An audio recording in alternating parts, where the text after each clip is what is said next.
안녕하세요. 남편과 저는 지인의 소개로 만나 2년을 사귀었습니다. 결혼 이야기가 본격적으로 나오면서 양쪽 집에 인사를 드리러 가게 되었는데 그곳에서 놀라운 사실을 알게 되었지요. 그건 바로 남편의 여동생, 그러니까 신우가 제 동창이더라고요. 동창이라곤 해도 신우와 제가 가까운 사이는 아니었지만요. 신우와 저는 같은 반을 한 적도 있지만 성격도 취향도 많이 달라서 같이 어울린 적은 거의 없었습니다. 신우 험담을 하고 싶지는 않지만 솔직히 신우는 거짓말쟁이로 유명했거든요.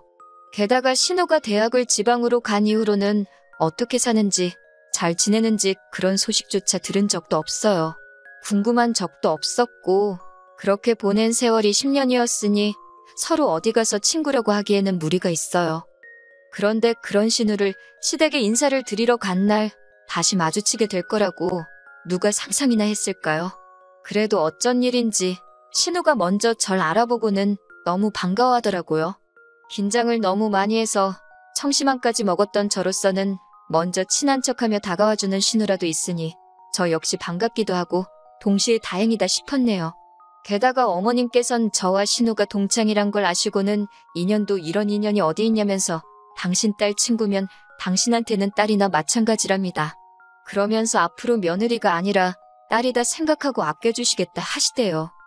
이후로 양가 가족들의 환영과 축복 속에서 저와 남편은 부부의 연을 맺게 되었습니다. 집은 시댁에서 멀지 않은 곳에 얻었어요. 남편 나이도 있고 해서 신우는 1년 정도만 즐기고 바로 애를 가질 생각이었는데 어머님께서 아이를 봐주신다 하셨거든요.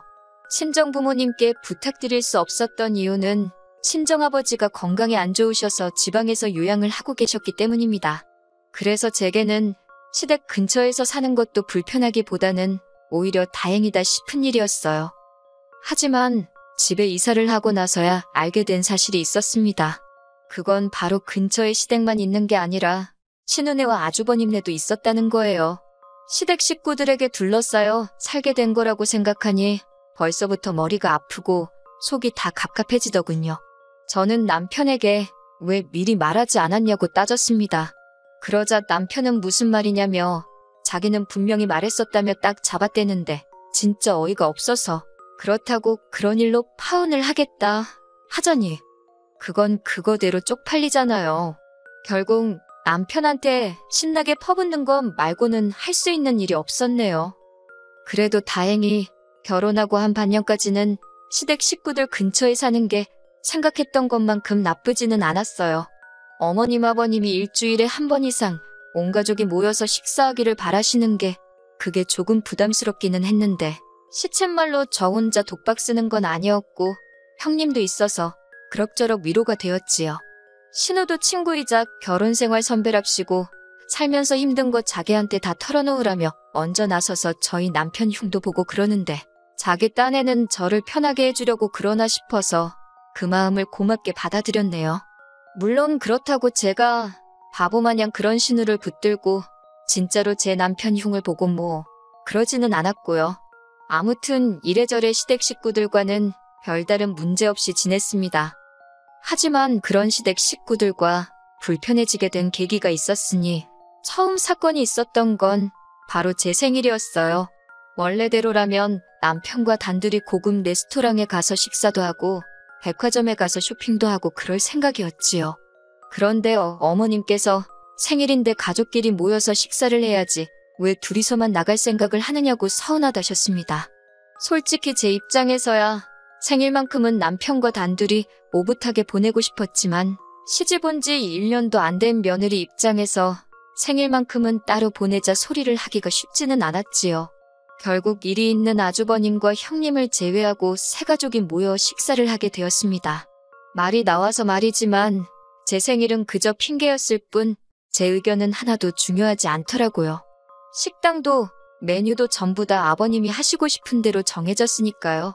아버님께서 오랜만에 양고기가 드시고 싶다 하셨는데 저는 양고기는 냄새 때문에 원래 잘 안 먹습니다. 제 생일이기도 하니 제가 양고기는 다음에 드시고 오늘은 다른 거 먹자고 했어요. 그런데 남편이 그냥 양고기 먹으러 가잡니다. 모처럼 어머님 아버님 모시고 외식하는 건데 드시고 싶다는 거 먹으러 가는 게 좋겠다나요? 어이가 없고 속도 상했습니다. 남편도 제가 양고기를 먹지 않는다는 걸 잘 알고 있었으니까요. 결국 다들 양고기 타령은 해대지. 저는 힘없는 며느리일 뿐이지. 이래저래 짜증만 솟구쳐서 이럴 거면 차라리 집에서 혼자 물마른 밥에 김치나 먹었으면 좋겠다 싶더라니까요. 안 간다 할 수 없으니 울며 겨자 먹기로 따라갔습니다. 아니나 다를까 입에 안 맞아서 못 먹겠더라고요. 그러자 어머님이랑 신우가 한다는 소리가 생긴 거랑 다르게 되게 예민하답니다. 걱정해주는 말투긴 했지만 제가 꼬인 건지 곱게 안 들리대요. 그렇게 식당에서 한창 식사를 하는데 신우가 갑자기 맞다 그러더니 가방에서 주섬주섬 뭔가 꺼내서 저에게 주더라고요. 열어보니 그 안에는 명품 브랜드의 지갑이 있었습니다. 그러면서 한다는 말이 너 이런 거 못 들어봤지? 그러는 거예요. 황당한 제가 못 드는 게 아니라 필요가 없어서 안 사는 거라고 한마디 했습니다. 그런데 남편이 제 옆구리를 쿡 찌르며 그냥 고맙다고 하고 받으면 되지 왜 주는 사람 민망하게 그러냐입니다. 어머님 아버님께서도 못 들어봤건 안 들어봤건 당신 딸 덕분에 제가 명품 지갑도 가져보는 거 아니냐며 저더러 복도 많답니다. 이렇게 며느리 생일을 챙겨주는 시부모도 흔치 않은데 올케 선물까지 주는 신우도 있고 저더러 우리 며느리 좋아서 기분이 째지겠다며 저것 봐 입 찢어지네 그러더라고요. 정작 저는 신우의 말과 어머님의 자화자찬에 있는 대로 빈정이 상하는 상황이었는데 말이지요. 그리고 한편 역시나 양고기는 제 입에 맞지 않았고 저는 결국 5점도 못 먹었습니다. 그런데 다른 사람들은 얼마나 잘 먹었는지 꺽꺽 트름을 해대느라 난리대요. 식당을 나오면서 어머님이 하시는 말씀이 원래는 당신이 사주려고 했는데 신우가 비싼 선물도 줬으니 밥은 저더러 사랍니다. 솔직히 하나도 안 반가운 선물에 입에 맞지도 않는 식사를 하고 돈까지 덤태기를 쓰는 것 같아서 기분은 완전히 꽝이었지요. 그리고 며칠 뒤 저는 모처럼 친구를 만났습니다. 친구와 이런저런 이야기를 하다가 신우한테 생일 선물로 받았다며 명품 지갑을 꺼내 보여줬습니다. 참고로 덧붙이자면 하루가 멀다 하고 신우가 사준 지갑은 왜 안 되냐고 남편이 하도 복가돼서 들고 다닌 거지 다른 뜻은 없습니다. 친구가 제 지갑을 요리조리 살피더니 웃으면서 이거 짝퉁이래요. 자기도 이거랑 똑같은 지갑이 있는데 가죽도 다르고 저더러 왜 이걸 못 알아보냐고 웃더라고요. 그래도 설마 짝퉁을 줬겠나 싶어서 마침 저희가 백화점 근처에 있었기에 바로 매장에 가서 감정을 받아봤습니다. 그리고 그 결과는 진짜로 가품이더라고요. 혹시나 신우도 남한테 속아서 산 건 아닌가 그런 생각이 들었습니다. 그렇지 않고서야 세상 천지에 누가 선물로 짝퉁을 주나 싶었요. 그래서 신우에게 단도직입적으로 물었습니다. 나에게 준 지갑이 짝퉁인 거 알고 있었냐니까 엄청 난처한 얼굴을 하더니 누가 그러냐입니다. 그래서 매장에 가서 확인한 거니까 거짓말은 하지 말라고 했지요. 그러자 신우가 한다는 소리가 저더러 자기가 준 진품은 어디다 팔아치우고 짝퉁을 가져온 건 아니냐입니다. 사람이 평소에 뭘 보고 듣고 하면 저딴 생각을 할 수 있는 거지. 그런 생각이 다 들더라고요. 말 같지도 않아서 신우더러 쪽팔린 줄 알라고 사부쳤습니다. 이후로 한동안 신우와 저는 서로 연락을 주고받지 않았습니다. 그날 이후로 신우나 저나 감정이 있는 대로 상했기 때문이지요. 그러다 다시 신우를 마주하게 된 건 어머님 생신날이었습니다. 저는 어머님의 생신 선물로 실크 스카프를 준비했습니다. 남편이 어머님이 오랫동안 가지고 싶어 하시던 브랜드라며 힌트를 줘서 비교적 쉽게 고를 수 있었어요. 그런데 이게 웬일이지 신우도 남편처럼 자식이랍시고 어머님이 뭘 갖고 싶어 하시는지 정도는 기억을 하고 있었던 모양이에요. 신우도 제가 준비한 스카프와 똑같은 걸 들고 왔으니까요. 솔직히 상황이 어이없고 당황스럽긴 했지만 어머님 입장에선 두 자식 모두 당신이 갖고 싶어 하던 걸 기억해줬다 싶어서인지 기분이 매우 좋아 보이셨습니다. 그때 신우가 그럼 자기 건 바꿔오겠다고 하더라고요. 어머님도 그러라 하셨고 그런데 제가 화장실을 다녀오다가 어이가 없는 상황을 목격했지 뭐예요. 신우가 자기가 사온 스카프하고 제가 어머님께 드린 스카프를 바꿔치기를 하고 있더라고요. 어이가 없어서 지금 뭐하냐고 소리를 쳤더니 신우가 놀래가지고는 비명을 꽥 질렀습니다. 그러자 부엌에 모여있던 어머님 아버님과 남편 그리고 신우 남편까지 거실로 나왔고 신우가 쪽팔린 건 아는지 이도저도 못하고 서 있더라니까요. 제가 신우더러 아가씨 지금 방금 뭐 한 거냐고 왜 스카프를 바꿔치기를 하냐고 따졌습니다. 그러자 신우가 자기가 언제 그랬냐면서 그냥 진짜 똑같은 건가 한번 확인해 본 거래요. 그런데 순간 신우가 또 시어머니 선물이랍시고 짝퉁을 사왔나 보다 하는 생각이 퍼뜩 들더군요. 자기가 사온 짝퉁을 자기 어머니가 쓰게 두고 가고 진짜인 내 걸 지가 챙겨가려고 했구나 싶더라고요. 도둑이 별건가요? 남이 거 가져가면 그게 도둑이지. 제가 신우 손에서 제가 사간 스카프를 뺏었습니다. 그리고는 제 물건에 손 떼지 말라고 했지요. 그러자 그 모습을 본 어머님께서 저더러 왜 신우한테 그런 식으로 행동을 하냐입니다. 어머님은 저와 신우 사이에 있었던 듯 이름 모르시니까 저러시는구나 싶어서 아차 싶더라고요. 저는 어머님께 죄송하다. 그런데 저번에 신우가 준 지갑이 가짜였다. 그런데 신우는 자기가 준 진짜를 제가 가짜로 바꿔치기 했다고 하더라. 제가 못하러 그런 짓을 하겠냐. 그런데 이번에도 신우가 또 가짜를 사와서는 진짜인 제 거랑 바꿔가려는 것 같다고 사실 그대로 말씀드렸네요. 그러자 옆에서 듣고 있던 신우가 대뜸 억울하다며 울어버리대요. 어이가 없어서 무슨 초등학생도 아니고 울면 장땡인가요? 그런데 한참 듣고 계시던 어머님께서 저더러 가짜냐 진짜냐 그런 게 그렇게 중요하냐입니다. 어떻게든 챙겨주고 싶어서 그런 신우 마음을 좀 헤아려주면 안 되냐고요. 다른 사람도 아니고 내 딸인데 당신이 명품 그런 거 들어봐야 얼마나 들겠냐고. 나이 먹은 사람이 쓰고 다니느니 내 딸이 쓰는 게 더 값어치가 있지 않겠냐 하시대요. 그러니까 자기는 신우가 사온 거 쓸 테니 제가 사온 건 신우한테 그냥 주라고 하시더라고요. 내가 어머님 쓰시라고 내 돈 주고 사온 거지. 신우 사줄 거면 내 돈이나 썼겠냐고. 그럴 생각 없다고 했습니다. 신우도 저한테 저번에 짝퉁을 진짜라고 하고 주지 않았냐고. 신우한테 줄 거 있으면 저도 신우가 했던 대로 짝퉁 사다 주면서 있는 생색 다 내면서 줄 테니 제가 사온 건 신우한테 줄 생각 없다고 도로 가져가겠다고 했어요. 그러자 지금 며느리가 시애미 가르치려 드냐입니다. 평소에도 당신과 당신 딸을 얼마나 무시했으면 시애미 앞에서 신우 못난 점을 이르는 거냐며 시댁 식구들한테 둘러싸여 욕을 먹으니 그거 참 기분 더럽더라고요.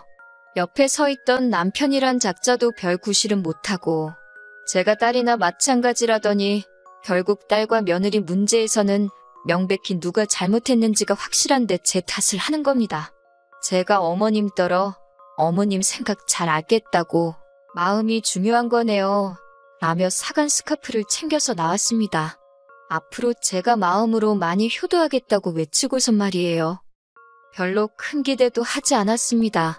딸처럼 대해준다 하셨다고 한들 멀쩡히 친정부모님 계시는데 저도 시어머니를 엄마처럼 대할 생각도 없었거든요. 애초에 믿지도 않았고 말이지요.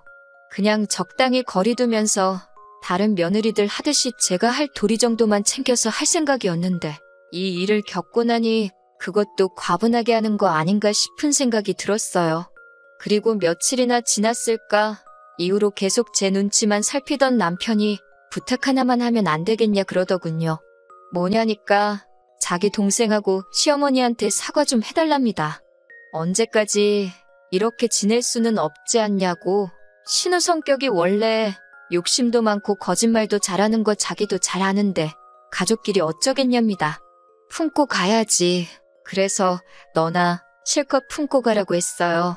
시어머니가 팔이 안으로 굽어서 딸 편드는 건 이해를 하지만 남편까지 나서서 제가 당연히 시댁에 알아서 기어야 한다는 식으로 말을 하니 저는 결국 이 집구석에서 가족은커녕 남보다도 못한 존재가 아닌가 싶더라고요. 그런데 오히려 그렇게 생각을 하니 마음이 편해졌습니다. 제가 행복한 미래를 위해 결혼을 한 거지. 시어머니로도 부족해 신우 눈치까지 보면서 그들이 하고 싶은 대로 다 참아가며 살기 위해 결혼했다는 게 아니라는 걸 깨달았어요. 남편마저도 남이 편이 돼서 무조건 내 잘못이라고 하는데 이 결혼 생활을 제가 이어가야 할 이유가 하나도 보이지 않더라고요. 그렇게 반년 조금 넘은 결혼 생활 끝에 이혼하게 되었습니다. 제가 이혼하자고 하는데도 남편은 끝까지 시모와 신우 눈치를 보면서 갈팡질팡 못하는 실망스러운 모습을 보이더라고요. 오히려 다행스러웠어요. 제가 마음을 더 확고하게 먹을 수 있었거든요. 앞으로도 신우의 그딴 거짓말에 놀아날 일도 없고 시모의 말도 안 되는 억지와 제가 무조건 신우한테 맞춰야 한다는 비윗장 맞추기도 싫었거든요. 불행 중 다행인 건 신혼집 근처에 아주버님이며 신우며 다 같이 모여 살고 있다는 사실을 알았을 때 혹시나 해서 혼인신고 안 올렸던 게 정말 잘한 일이었네요. 이혼 후 얼마 뒤 형님한테서 연락을 하나 받게 되었어요.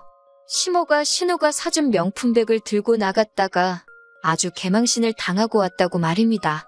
중요한 모임이라고 아끼던 백을 들고 나가신 건데 사람들 앞에서 손잡이가 뚝 떨어져가지고 이러지도 못하고 저러지도 못하다 검은 봉다리에 옮겨 담아 들고 다니셨다나요. 형님도 쌓인 게 많았는지 아주 깨소금 맛이라면서 속 시원해 하더라고요. 그리고 저를 보고 용기를 얻었답니다. 자기는 이혼 생각을 하지 못해 참고 살았는데 저를 보니 요즘 생각이 많다고요. 이놈의 집구석이 받아주면 받아줄수록 밑도 끝도 없이 바라는 것밖에 없다고 애 때문에 참고 산다 하면서 최대한 시댁하고 교류하지 않았는데 이러나 저러나 자기 남편의 핏줄들이니 언제까지 안 보고 살 수 있는 게 아니지 않냐면서요. 상종 못할 집구석, 자식 하나만 보고 참아왔고 어쨌든 막내 며느리인 저 때문에 조금 덜 해졌었는데 제가 이혼하고 나니 또 자기가 다 덤탱이 쓰고 있다고 조만간 변호사 알아보러 가겠답니다. 인간으로서 상종 못할 신우 감싸주기만 하면서 며느리들이 신우 비윗장 맞춰주려다가 시어머니와 틀어지고 나아가서는 자기 아들 자식들 전부 다 이혼시키게 될 거라고는 생각도 못했을 거예요. 다른 건 몰라도 형님이 이혼을 위해 제 도움이 필요하다면 저는 있는 힘껏 형님을 도와줄 계획입니다. 아들 자식들 다 이혼당해도 사랑하는 가족들이 다시 한 집에 모여 살게 될 수도 있으니 그 편이 시어머니한테도 더 좋은 일 아니겠어요?